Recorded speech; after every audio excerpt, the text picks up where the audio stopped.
Hello, and welcome back to the United Front. Apologies for the absence, guys. I know a lot of people have been messaging me saying, yo, where are you lot? Where are you lot? But hey, what that matters is that we're back now. Yeah, it's been a busy week for the boys. But yeah, excited. We've got a lot to talk about. Obviously, got a lot of pent-up emotion, a lot of pent-up anger. I was having flashbacks all week, bro, of trauma. Thinking about Tottenham. I was in Bilbao on that fateful night. Yeah, that horrible European final that I had to endure. And yeah, hopefully we can exercise some demons on Saturday afternoon. But for the time being, I'm joined by two of the United Front legends in JKT and Zayn. Boys, JKT, how are we? Yeah, I'm all good. Felt like a long week this one. So yeah, good. Had an all right week, but felt long. Looking forward to the weekend and the early kickoff on Saturday. But yeah, no, it's been a good week. Tell me about it, man. Work's been killing me this week, can't lie. But yeah, that I'm here. Zayn, how are we, bro? Oh yeah, good man, good, feeling good. I think, yeah, it's the second really what you lot been saying. It's been a very, very long week, but you know what? Yeah, we're here. We made it alive. 6 a.m. starts have been a killer, but we're breathing, we're moving on, and we're here to talk footy, man. Always got time for the football. Yeah, bro, trust me. I've had a couple of 6 a.m. starts here this week. Don't know if you lot saw on United Front Instagram. If you ain't following, go and follow us. UtdFront on Instagram. I was in such a beautiful place over the long weekend. I was in Wales, right? Such lovely scenery, hiking and that. Snowdon. I went to Snowdonia. Nice. For those that are aware of the area. Beautiful. And I had to come back to Oxford, got back late at night, wake up at 6 a.m. straight to work. Ugh, bro, baptism of fire. But anyway, what we're all here for is United, yeah. And obviously, got a big game to look at, obviously, on the weekend, but we'll do that a little bit later, right? I'm going to start off looking at all the narrative, the dialogue. There's been a lot of it this week, yeah. 80 million pound striker, apparently. The number keeps going up every time someone reports it. 80 million pounds, I've heard 100 million pounds. Anyway, whatever it is. Sometimes when they talk about Man United strikers and how much we pay for players, they report it in yen or whatever for Man United, or they report it in dollars for some weird reason. But anyway, actual 66 million pounds or 63 million pounds or whatever. Benjamin Šeško, he's been in the news a lot. Yeah.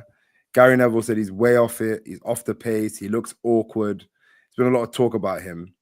I'm gonna come to you, Zayn, first. Like, what do you think of this? Like, what do you think is specifically about Gary Neville? Because I know you got some strong feelings there. Oh, you know what it is with Gary Neville, man? Bro, this guy, he's just a snake, bro. Like, I swear to God, he's actually a pagan, bro. Like, this guy, he's so annoying.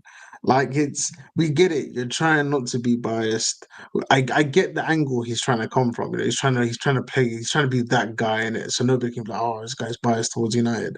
But he does it so much that he's on the complete opposite side of bias towards us, and he's just so against it. This guy's such a snake. Protect the players, man. Like, also, Šeško is, bro. He's been decent. You know what I mean? He came in late. He got integrated so into the team. Keep in mind, this guy's a 22-year-old. Like, he's young as well as a young striker playing for one of the hardest clubs to play for. Playing for Manchester United, who've been in the mud for how long?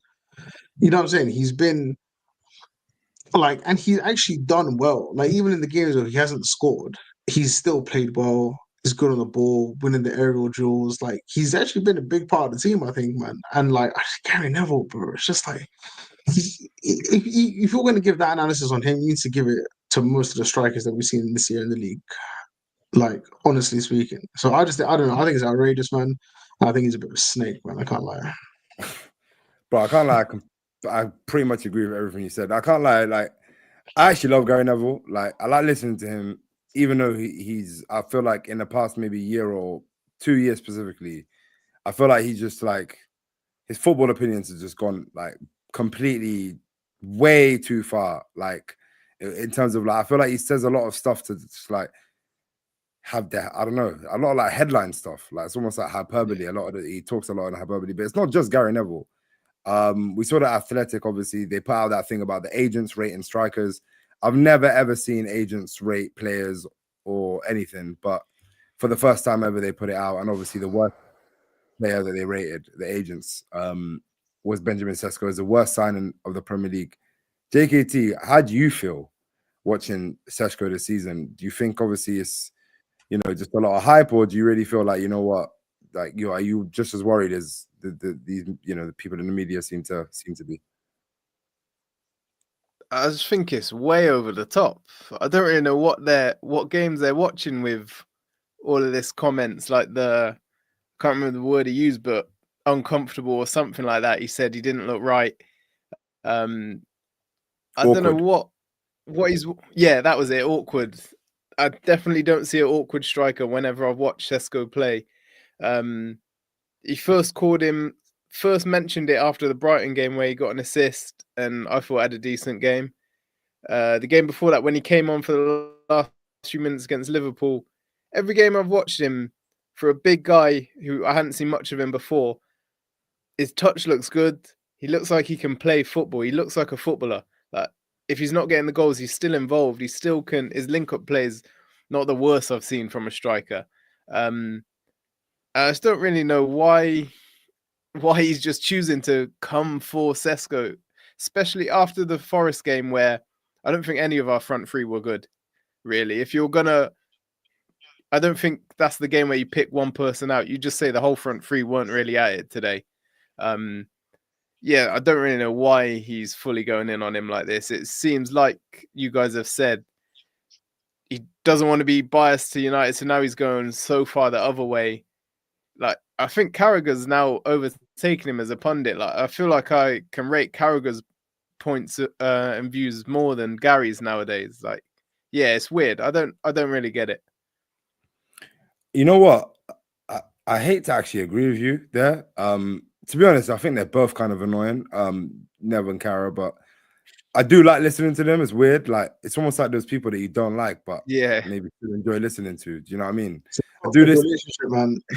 Yeah, it's one of it. It's a proper one of them ones. Like, like the more I listen to him as well, I feel like I don't know. Does he watch? I actually don't know why. Like I said, I can't think of it, but I think the main reason I got to agree with Zayn. I think the guy's just like, obviously he won so many titles at United. The guy played over like 600 times for Man United. Like, he's one of our record appearance holders. Like, he literally won how many titles as captain, whatever. Like, he can't be seen as anything but a Man United legend by everybody. Do you know what I mean? So I think he tries to distance himself and maybe validate himself as a like impartial judge of football and all of that stuff by just basically going hard on United more than anybody else. And maybe because of the standards he knows at United, maybe he's not doing it on purpose. Maybe it's genuinely because, you know what, he's thinking, when I was at United, the standards I saw and the things that I saw were so high that like he just can't accept anything other than United being a team that's winning leagues. Maybe. Do you know what I mean? I don't know if that, because Roy Keane's a little bit like Yeah, that. but that makes him that just makes him a rubbish pundit though, because like end of the day, we all know, everybody can see that we're not that Manchester United anymore. We have not been that Manchester United for what, 12, 13 years it's been since the last time we even won like the league. Like, we're not that team anymore. We haven't been that team for a very, very long time. Like, I don't understand. Yeah, but what do you think about Roy Keane then? Because Roy Keane says a lot of stuff that I'm not gonna lie, I really like listening to Roy Keane. Like, I love listening Roy to Keane is consistent though. The thing about Roy Keane is consistent. Whether, regardless of the club, regardless of whoever we're talking about, it could be Tottenham, could be Arsenal, could be Chelsea, could be, it doesn't matter who it is. If he thinks somebody's being a bit of a pansy or a little baby or reacting in a certain way, he's just like, get on with it. And he has the same exact mentality for every single team. He doesn't, do you know what I'm saying? He doesn't go. Yeah, no, I hear that. He doesn't go overboard with any team, like specifically. Do you know what I'm saying? So I don't know, man. Roy Keane, because he's consistent, you can't. It is what it is. You either like him or you don't. I like Roy Keane. I can't lie. And speaking of consistency, yeah, I hate to bring this up, but bro, imagine if Man United had signed Alexander Isak in the same way that has happened this summer. Big player, yeah. British record transfer, 130 million of the King's finest, Great British sterling pounds, fam. Yeah. And Matt comes to Man United. He's on a strop at Newcastle, wasn't, was protesting all of that. Comes to Man United and till now hasn't scored a Premier League goal. And I feel like nobody's talking about it. But people, for some reason, I seem to see Šeško in the news every week. It starts to make me think like, are Liverpool just not as big as a club as I thought they were? Are Man United that big that people have to talk about our striker, even though he's quite clearly started way better than, like I said, the £130 million seasoned Premier League veteran that they signed from Newcastle? I just don't get it. Like I don't know. I always, I'd love to believe that Liverpool aren't as big as, I thought they were. So I don't know, JKT, what do you think about this? What's going on? I completely forgot about Isak. But just like you said, he's not really done anything. You don't hear anything about him. That's my point. How could you even, sorry to cut you off, but how could anybody forget about Isak? This is bonkers. Do you know what I'm trying to say? Like, it just shows the bias and the narrative against Man United is just literally ridiculous. It's crazy. And even talking about how Gary Neville described him with the awkwardness, if you're going to use it for any striker, Victor Gyökeres is someone, when I watch him, I know he's scoring, he looks awkward. That's a player that is awkward. He can't play football the same way Šeško can. He's getting goals, so they ain't going to talk about him. But that's someone that I'll describe as awkward when I watch play, not Šeško. I say when I watch Gyökeres, I know he's scoring goals in it, and he's doing all right. And Arsenal look really good this season. Before, everyone haters jump on me. But my man looks like he's got a boot sponsorship deal with Timberland, fam. Have you seen the way he runs, bro? He looks like he's running. He runs like how I run in the dream. You know the ones. Like he just looks like he's fighting the mud, fam. Like it's crazy, bro. But you're right. Like in terms of strikers that look awkward. In terms of just aesthetics, looking at him, my man looks so much more awkward than Šeško. I'm surprised that it's almost weird, like almost awkward, the fact that he's 6'5" or whatever, and he controls the ball the way he does. He's quite silky in his movement, and he's like quite athletic at 6'5". He don't even really look lanky. You know what I'm trying to say?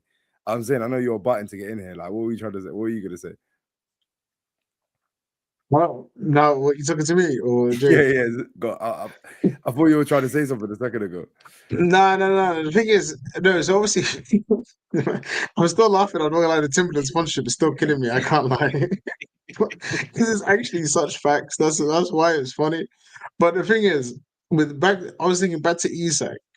Is when we're talking about that bias, that same article that you mentioned where it said Šeško was the worst striker. It was Šeško had 6 votes. Second was James Trafford with 3 votes. So half the votes, I think it was, or 2 votes even maybe. And then the rest were just 1 vote. Now there was about, I don't know, 4 or 5 players at least. And then right at the bottom, it was Wirtz and Isak. And I was just like, right at the bottom, like, come on, man. Like, it's outrageous, man. I can't lie. Oh, yeah. But I'm not gonna lie, man. He's washed. He looks stinky, bro. Yeah, if you're just listening to this right now, just look at my face to put the video back on it. Brother. Ease as well. Ease. You were on this channel. Yeah. You come to me and said you weren't worried. Yeah. You said my man's moving like Cunha. I'm not worried about the 007. Bro, we're on like 12 in the Premier League or some shit, bro. This guy is like, bro, he stinks, bruv. He absolutely stinks, bro. 115 million pounds. Bro, come on. Is it unfair for me to have standards on these players, bro? I remember when Paul Pogba, signed for, who, by the way, wasn't signed for even 100 million pounds, 89 million pounds. Yeah, not even 90 million pounds. 89 million pounds. He got 4 assists in 1 game for Man United. And Graham Souness, Liverpool obviously pundit, said, well, he cost 100 million pounds. What do you expect? That's what you expect from him. No praise, nothing. Nothing. But do you want me to give Lil Uzi squirts? You want me to give that man time? Are you serious? That X0012 tour life, Lil Uzi flop squirt. Life, Bro, dead you, fam. I'm sorry. Dead. Bro, you know what? I hate to even bring it about all these other players, but it's only because I seem to be seeing all the time it's our players that are in the news, bro. Our players that are in the media. So it's our job, I guess, then to turn it around and say, what about my man? What about squats? What about Isak or Isaac, bro. He's dead, bro. Like these men are dead. Do you know what I mean? But yeah, man. Maybe we should. So Yeah, let's I get don't into know. some of the comments. Go on. Let's get into some of the comments. They got man like supervillain. Shout out my older brother. Man said, "Man know what Isak can. Man know what Isak can do. So it buys him time. I do hear that. It does buy him time. But here you go. However, he should get heat for lack of consistency. Exactly. It's not even lacking consistency because he hasn't even done anything. He hasn't even started to show any consistency. He's been consistently shit, bro. Like, You know what? I actually and then disagree you with got that. I disagree with that comment. I can't lie. which Like one? this comment, this whole Oh, thing. this comment on the Like screen. Go on. I think it's the opposite. I think man know what Isak can do. So I think that doesn't buy him time. Bro, man know what he True. can do. That's why he Yeah, spent yeah. 130 million pounds on him. Yeah. You have no time. Call me old-fashioned for expecting big results from something you spent 130 million pounds on, bro. Do you know what I mean? Like that's not an investment for the future. That's right now. I want something today. 130 million pounds is like that's a British transfer record for any player in the history of Britain, bro. Come on, bro. Like, No, but I think what the point is that like Mano, he's got it in the lockers, and like once he starts firing, you know what you're gonna get out of Isak. So as soon as he didn't have a preseason, like you said, he was on his little strike, doing all this protesting. I'm not playing. I'm not playing. I'm not playing, and then eventually moves. Do you know what I'm saying? He's not you had a know what? preseason. He's not match You fit. can't use that excuse. And that, honestly, I disagree Listen, it with is what that. it is. Though match fitness is a thing. It's form. Like he's not played, and Brother, now what? he's slowly been. Let me check. What's so, bro? It's November the 6th. November now.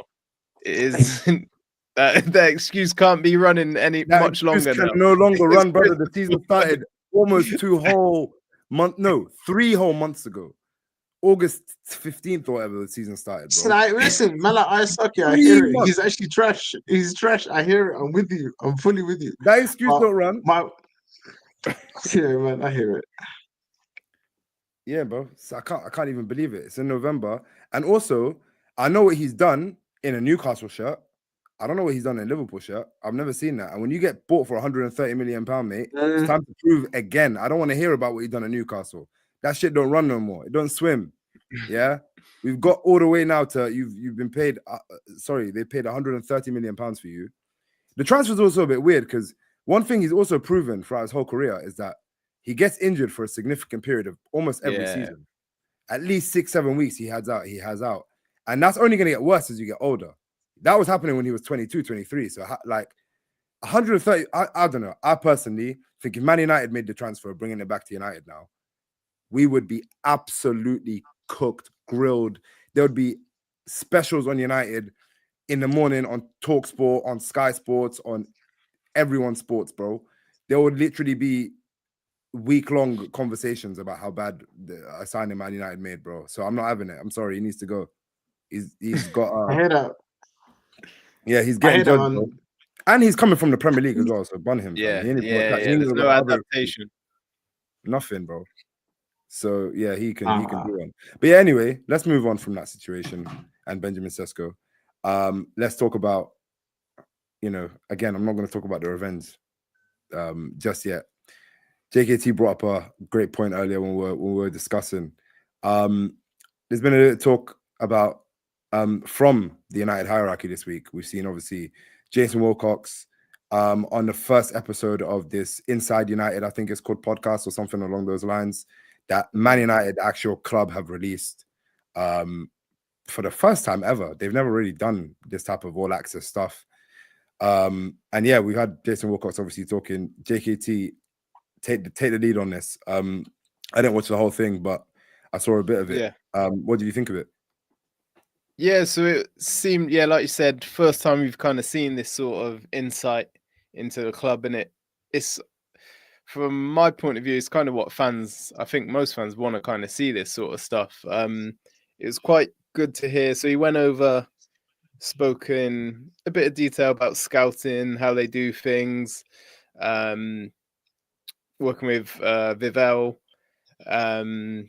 You mentioned one of the scouts that 12 months ago was referencing or bringing up Lamons, to him 12 months ago, telling him how he's the real deal, he's the guy you need to go for, just giving you an insight into how long this process is of these players. Even though we sometimes hear it this summer or 2 months before this deal happens, it's quite like, obviously they work in these for a whole year in advance. They've got data on, obviously we all know pretty much every player. And then he also mentioned just the atmosphere in and around the training ground. Players arriving 45 minutes, an hour early. Obviously, we know that I think it was just after the first game that they opened up the new training ground officially. So obviously that's all brand new, and how it seems like, I think he mentioned, it might have been Diego Dallo, and someone else said how the players have noticed how a lot more of them are now finishing training and they're all just spending time there because it's actually a nice place to be. Obviously, a few years ago, we had Ronaldo come out with that interview with Piers Morgan. I know he's done another one this week, and obviously slated the training ground, but it was just quite a positive, a good time for it to come out because we have picked up a bit of form. We're undefeated in 4. So it was the right time to drop this sort of thing. And it just made I think it was refreshing compared to what we would have heard from Woodward talking about, we made this much money this summer, we've got this much in the bank, we're Man United, we can go out and buy this player, that star. But it didn't sound like there's a plan.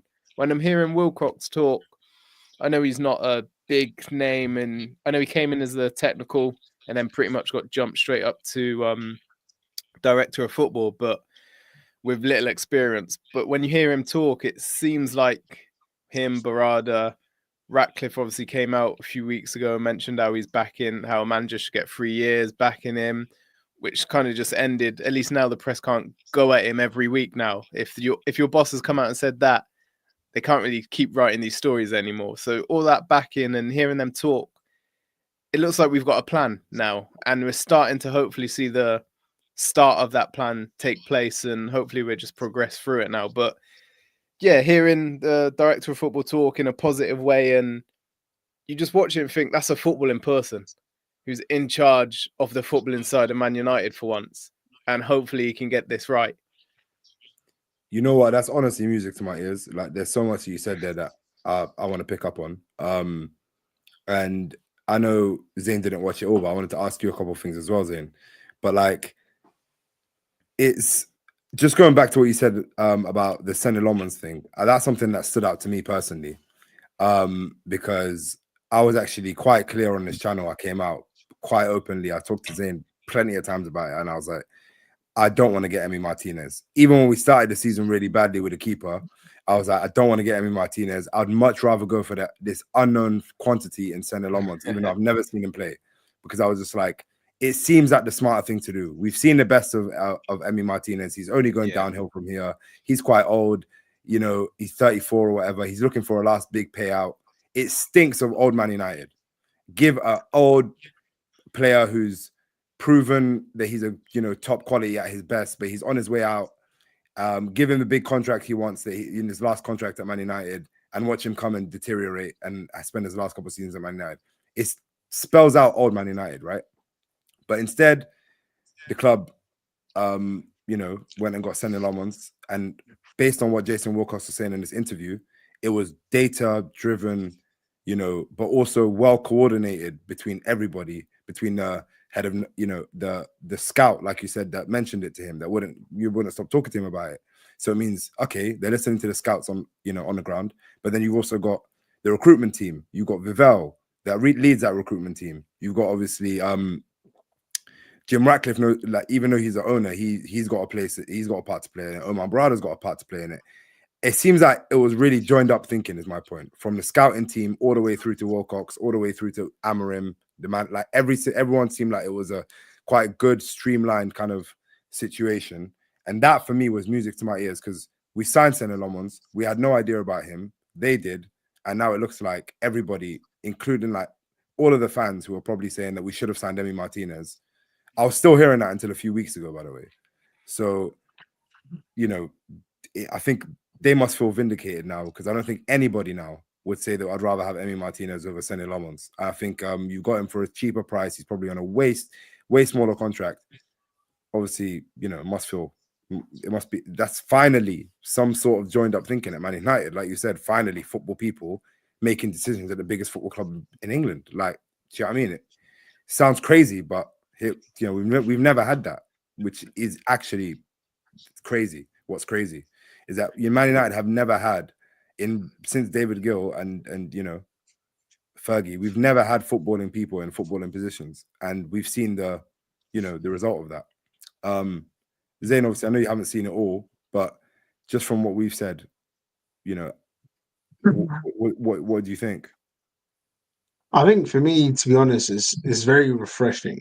It's very refreshing to hear everything that James just said there. You know what I mean? Like in terms of forget even like forget even just the transfers. It's just the way that the club is operating. So, for example, for me, a big part of my actual day job is understanding the operating procedures of the company. You know, understanding how people operate, how each department is operating, how they deliver their work from top to bottom. What are the chain of commands? How does everything work? What are the steps in order to get the job done? Now, I feel like for the longest, or as long as I can remember, really, we've had zero structure. It seems like there's zero operating procedures that are followed within the company. It's just they're freestyling. These bankers in charge before with the Glazers, and it's just, oh, what we lost the first two games. Okay, go buy Casemiro and Anthony. Like no plan. You can spend 100 million euros on Anthony just because you got to go him 50 million in May, but there was Ronaldo's no plan. available. Go get him. Ronaldo's available.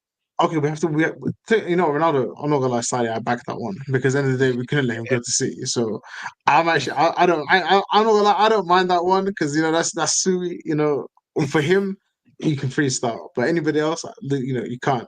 I hear that. But even back to the Le Mans thing that you mentioned there, I was in that camp of Emi Martinez before.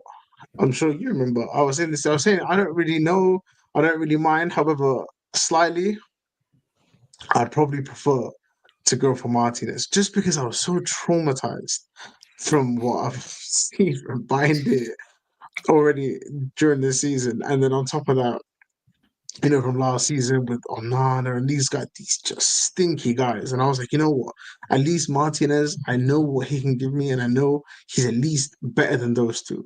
Whether it's by much or not, I don't even care. He's just better. Do you know what I It mean? was And the I trauma. It wasn't was the thinking about trauma. the it's the trauma. And I'll accept it. You know what I'm saying? I'll take it, I'll put my hands up. I was fully in the camp of give me Martinez. I know what he can do. I don't know what this at the time I was thinking, who's this Lemons guy, bro? Like, who is this? I see a few little comps. I got a bit gassed, obviously. You know me, I always watch all the comps whenever we get linked to someone, I get excited. But like I watched them, I got excited, I got gassed. But bro, like I was in the camp of Martinez. But again, like you mentioned there, Cowley just now, now from what we've seen, I'm definitely so happy, so happy that we signed Stanley Lamont instead of Martinez. And you see the little howler Martinez had on the weekend as well, last weekend, I passing mean, straight out to Salah. And we knew he had that in yeah. him, and I was willing to accept that. But just the fact that I've seen it now, and I've seen these consistent performances from Lamont on our side, even just that little thing, I was like, you know what? I'm very, very satisfied with the signing that we got. I'm excited. He looks good, composed, feel safe with this guy in goal. So, you know what I mean? I'm happy. But on the whole, man, I think, yeah, it looks good. It's definitely nice to have that, correspondence coming down from the top, getting that, real good communication and just being a bit more in the know of what's actually happening at the football club. And you can see it. Yeah, you can see it, and like just like I said, I know, like just going back to the transfers. Obviously, transfers, especially at Man United, they've been such a big scrutiny. I know we've talked a lot on the show even about transfers. Everyone's talking about Šeško, about like how bad of a signing he is or whatever. Even though, like I said, you've got our rivals who just won the league and signed, broke the transfer record. No one's talking about them and their failed signings or their signings that look terrible. Like we have a lot of scrutiny on us generally as a club, but especially for our signings, because it's an easy thing to poke at. And I think if you look at last transfer window, it looks really good. Bumo, Cunha, Šeško looks great right now. Sonny Lamons looks really good. Then you look at the previous one, you got Yoro, Zirkzee, Mazraoui looks like a steal. You got some good signings in there, Delict, people who are actually looking at like, oh, good signings. This is their hit rate of hitting of signings going well is so high. We literally have probably had 1 or 2 signings in the 12 years before them that we could say are successful. And so far, it looks like maybe 70 or 80% of the players that they've signed look like a hit so far. Like, and I think that goes to show that this data-driven model in which they've got joined up thinking and they've got a plan for players and a plan for a manager and a way of playing actually gives, you know, proper results. And that's what we're seeing right now. So yeah, hopefully long may it continue. Obviously we ain't achieved anything yet. So let's see. Work in progress, man. So work in progress. You know what I mean? Let's see, they'll be held accountable. And maybe that's a good thing, is that they can actually, everybody knows where everybody is. There's a head of recruitment, there's this guy, there's that guy. Everybody can be held accountable for when things go wrong. Before, we just had Ed Woodward. We didn't even know which banker was in charge of what, but we just didn't really know who to hold accountable for. We just blamed the club, blamed the United, blamed the Glazers. And it even became a meme, blame the Glazers. But hey, speaking about achievements, we were robbed of an achievement. Yeah. Robbed in Bilbao. Yeah. Not by anybody, just robbed by ourselves. Poor performance. I was robbed. I felt like of travel time, money, just support. Yeah. And we've got a chance to avenge it. Yeah. This Saturday, early kickoff. Yeah. Away at the Tottenham Hotspur ground where they've been shit this season. I think Thomas Frank has had the worst Premier League start, home Premier League start in Tottenham's history or something for a new manager. Obviously, that means they're going to be up for it, right? Boys, how are we feeling about Saturday's game away at Tottenham? They've beaten us 5 out of the last 6 games that we played them. We've got a bad record against Tottenham.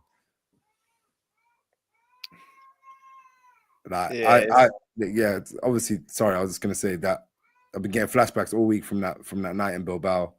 Had to drive back afterwards, drove to such a long journey. Yeah. And boy, it was not worth it. It was the lowest I've ever felt as a Man United fan. Like the lowest. And boys, you got to avenge that bit of me that died that night. I'm telling you. Thing is, you would have had a great time, you know. That would have been. I know you had an unreal experience. I actually did have a great time. I know you had a great time, but I'm not gonna lie. I'll be real. I was thinking this while I was watching the game. I was in London with a couple of my uni boys. You know, had a little link up in London, watched the game at Box Park in I don't even know where it was, is it Wembley or wherever, but went to go watch the game there. And that was the worst 90 minutes of football I had seen that season. It was the El Trashico. It was horrendous football. Even their goal was so pathetic. The way just like it was just such a trash the game. lowest quality game I've seen in so long. I was like, damn, man, like Cowdy drove. He didn't fly. He drove. I flew and I drove and flew. Yeah, it was. Yeah, you did both actually, didn't you? So I flew to thinking, France. For those interested, I flew to France, to Toulouse, and I rented a car with Ethan. When we drove from Toulouse all the way through northern France into obviously Spain, the Basque region, into Bilbao. Man, it took us ages, bro. It took us so long, and the way back was pain because I just seen that horrible performance right up close. I couldn't believe my eyes. There's photos of it on the thumbnail that I used for this video. It broke my heart, man. You don't understand leaving that stadium. But anyway, look, we're not here to review the Europa League final. I don't even want to open up that bag of emotions. That happened. It's done now. We're not in the Champions League. They are. Yeah, we've seen them this week in the Champions League. We've had these long ass weeks in which we're happy that the players can now train and all of that. Also we say, but we've got a chance to avenge it. JKT, do you think this is another one of those games that, you know, like Brighton, They've beaten us in the last 6 or 7 Premier League games or whatever. These lot are beating us loads. Are we going to break the curse? Are we going to break the duck the same way we did it against Liverpool, the same way we did it against Brighton? Because you know what? I'm quite confident. I actually think that I think we'll do them. You know, I really think we'll do them. I think it's going to be a tough game, but I think we'll do them. But anyway, JKT, do you agree with me? What do you think? Yeah, I think it's going to be a tight game. I'm always nervous with the lunchtime kickoffs, because if you lose, that ruins your whole weekend. I feel like so many times I've been let down by United on these early kickoffs, and then I got to watch and see everyone else pick up points, and I'm just sat there not even watching matches a day for the whole weekend. I hear that. Ruins your weekend. long. One of the worst things you could do, boy. You're just praying everyone else loses after that. Oh, I hate it. I actually hate it. But yeah, do you think that we could break the duck and we can go there and actually get the 3 points? Obviously they ain't won. Sorry, I was just gonna say they ain't won a lot at home this season. Obviously, Man United are in town, so they are gonna turn up. But they're also just quite defensive. And I don't know, do you think that they'll be able to just shut us out for the game and get us on the counter or something? Or? Yeah, there's always that worry. But I think we'll be all right. It's going to be a tight game, but I think the way we've played in these last few, I think obviously going 2-1 down within 5 minutes or whatever against Forest, and at least coming out with a draw. Had that shaky spell against Brighton, still managed to get the 4th goal, see the game out. Liverpool conceded. We've seen that before where they would have gone on and beaten us. We ended up getting the goal and winning. I think the team's building that resilience now. We're showing that we aren't just going to crumble whenever it gets hard. They're actually responding and fighting back and pulling things out at these games, which not even just last year, in previous seasons under whatever managers, we have these little spells where pressure gets put on us and we just crumble. We're actually fighting back now in these last 4 or so games. So I think we can get the win. Yeah, I feel the Brighton game, how many times I've seen us get slapped and completely played off the park by Brighton. So to beat them, and we had that little spell where it was tight, but all in all, it was a comfortable win. I think Tottenham again, it's going to be a tight game, but I think, we can get a win here. I'm pretty confident that this team's just building each stage. They're just building on from the last game. They're looking more together. The front three is starting to gel.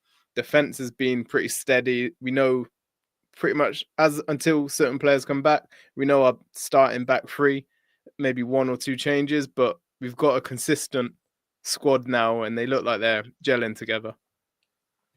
Zain, Amram, obviously, I just saw his press conference before I jumped on, and he said, they asked him about last season, obviously, Tottenham and that, and he said, look, we're better, we're more confident, and we have different players. We have a better team. We're basically, we're not the team that they played last season, right? And surely, just out of pride, bro, we can't lose 5 games in a row to Tottenham. Like, in the space of 12 months, bro? That is shocking, man.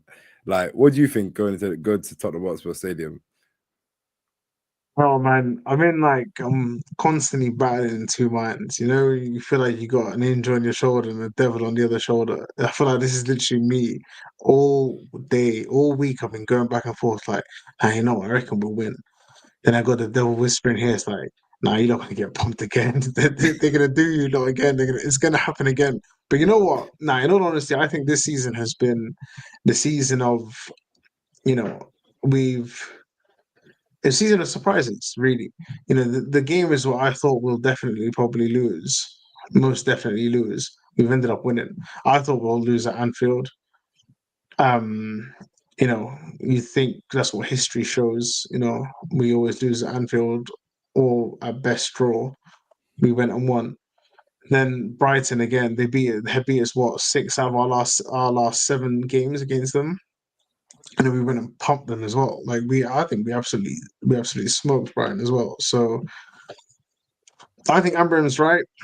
I think Amram's definitely right. I think we're not the same team. Just like James mentioned as well already. Like the resilience is there. You've seen it. Like when they went 1-1 at Anfield, bro, I was worried. I was thinking, are they going to crumble? And for a moment, it looked like it. And then out of nowhere, we come back. My boy, my boy Slaven comes in. You know what I mean? With a clutch goal. Do you know what I'm saying? And then we go on to win the game. We see the game out. Brighton again. It got a bit. You know what I mean? It got a bit anxious there. You know, I was in the stadium. I was a bit nervous, man. And then out of nowhere, and when just goes and whacks it in top corner, you're just like, all right, cool, fair enough. We win the game. So There's I a think we're maturity in probably the team, paying innit? them.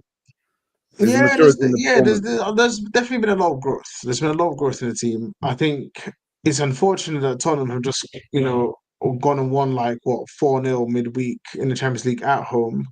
I think if we were playing them without, I think they were saying this even on Talk of the Devils earlier. I was listening to them, and they were saying that if we had played this game straight after the Chelsea game with no midweek game, you'd probably be going into that game feeling pretty confident. But then now that they're coming off winning what 4-0 at home, that the tails are probably going to be up. They're going to be up for it. They're going to come out and they're going to think, yeah, you know what, we will always beat these guys.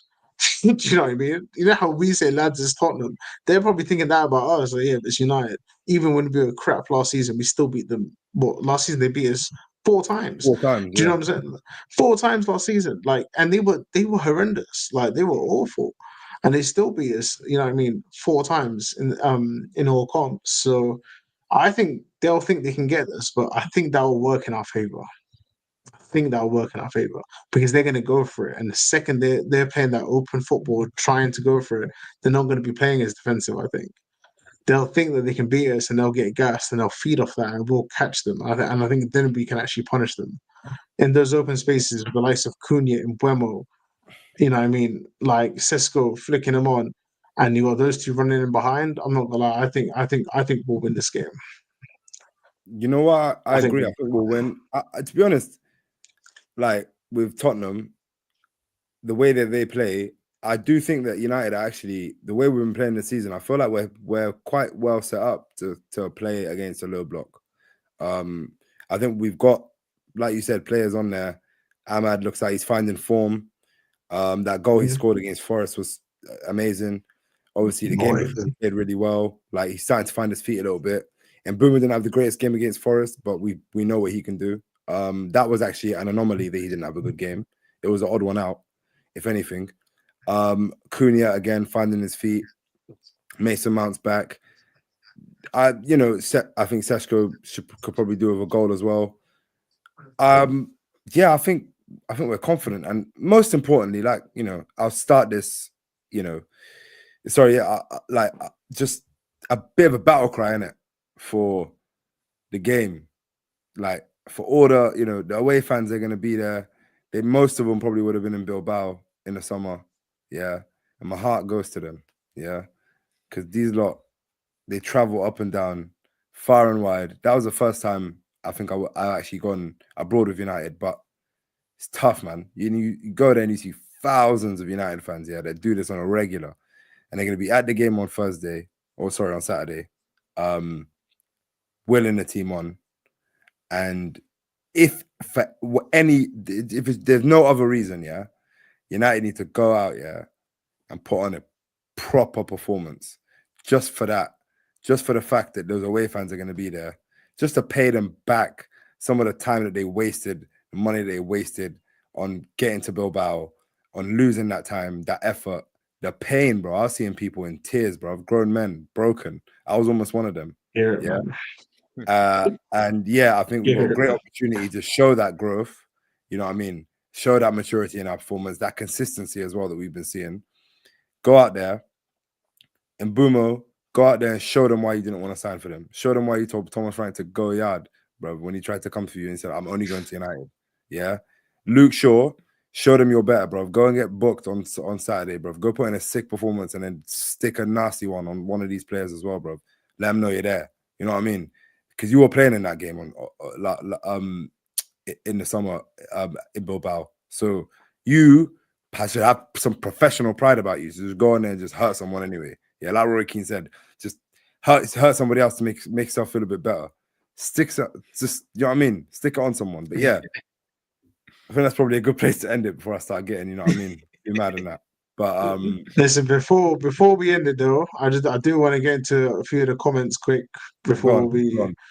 push forward. So we got Ryan YU3KL says, "Big up, guys. We haven't beat Chicken Ball FC in 4 years. Embarrassing." Ryan, big up yourself.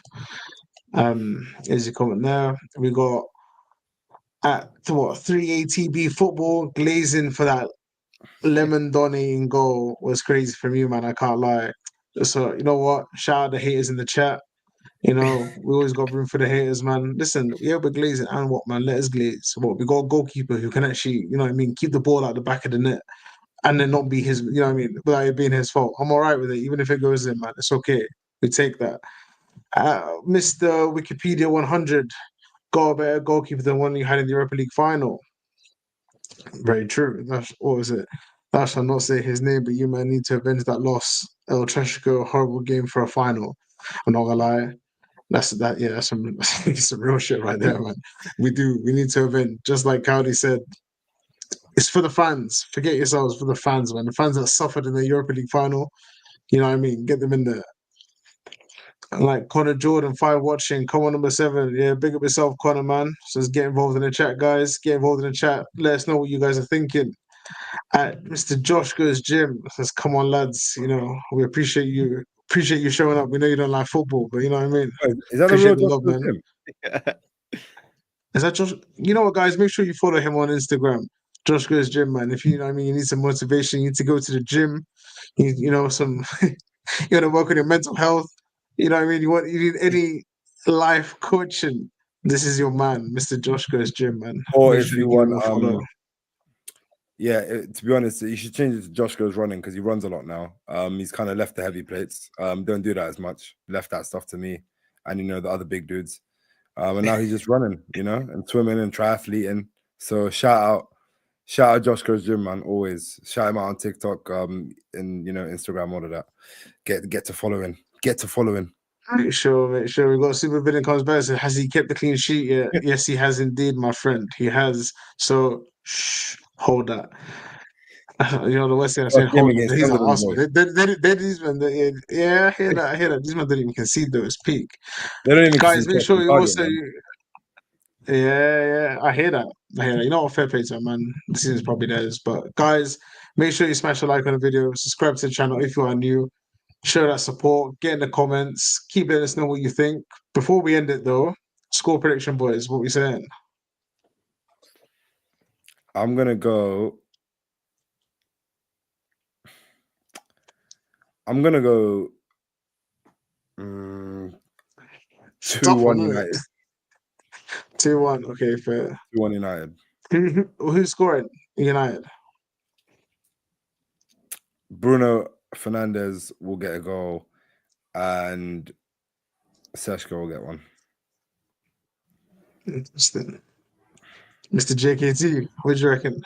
I'm going 2-1 as well. I think Bruno will get a goal as well, but then I think Mbeumo. Same. Interesting. Me, I'm not gonna. I think there'll be goals in this game. I think it's probably looking in my head. I reckon 3-2. I reckon I want to go with Cunha. Cunha's gonna bag. I reckon the front three are banging goals. Cunha, Šeško, and Mbeumo, I reckon will get a goal. I think Bruno will get some assists though. I think he'll be a big part of the game. Yeah, I don't know, man. Honestly, I don't know. I think there'll be goals in the game though. I think there will be some goals because both teams can make got mistake in them. You know what I mean? So guys, by the way, we're gonna be back on Saturday for the watch along, for that Spurs game. Zayn, I believe it's gonna be you and Ernest, isn't it? I'm not actually gonna be able to make it this weekend. Not gonna lie. I think it'll just be Ernest, and maybe somebody else yet to be decided. But keep it locked anyway. We're going to be back on Saturday for the watch along in some capacity. Get involved in a live, in the live chat. That the watch alongs pop off quite well actually on YouTube. They're actually quite fun. I'm always involved in the chat anyway. So yeah, make sure you join us for that. If you're new, like and subscribe. And yeah, we'll be back very soon. All the reaction from the Tottenham game will be here, and maybe be some more stuff on our socials. from me or from Zayn before the Tottenham game and after the Tottenham game. So if you're not following already, follow on Instagram at UtdFront, on TikTok at UtdFront, and it's the same everywhere else. So guys, thanks for watching. Big up everybody that's been Hit that involved in the chat as subscribe. well. Absolutely. I Hit was just that about to say that. subscribe. Big up every single person that's been joining us in the live chat as well. We appreciate it. We appreciate every single comment. And we will get back to every single one if you leave one after the video too. So yeah, subscribe. Peace. Take care, people. Love. Peace, boys.